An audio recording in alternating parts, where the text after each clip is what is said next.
Hi, I'm John Reardon. I've been working with leaders and teams for over 20 years to help you expand your capacity to accomplish your mission. I'm working with a close friend and colleague of mine, Leangela Ingram, and we're focusing on helping virtual teams establish strong and healthy cultures. I hope you find this useful. So what is culture anyway? Culture is the way of life of a group of people, the particular way that they do things and don't do things. The pattern of behaviors that reflects the underlying beliefs, attitudes, and values of the people in that particular group. We can easily see examples of culture at the societal level.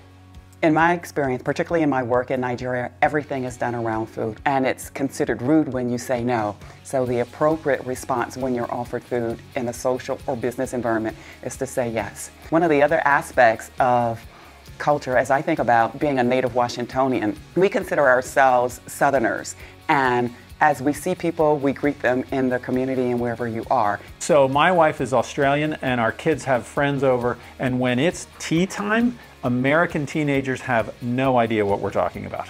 In the Baganda culture in Uganda, you don't ask someone if they want a cup of tea, you simply bring it to them as a sign of welcome. So that's what culture looks like globally. Let's take a look at what culture looks like organizationally.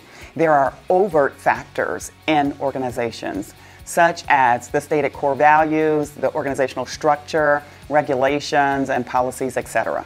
But there are also covert factors. These are the unwritten rules, such as how leaders treat people who are on their team, what behaviors are rewarded or punished, whether work-life balance is encouraged or discouraged.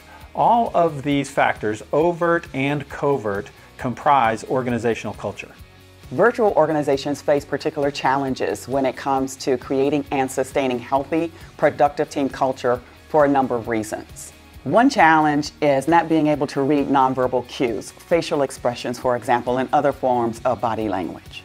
Another challenge that virtual teams face is that they step in and out of the culture and they're not immersed in it the way a co-located team would be.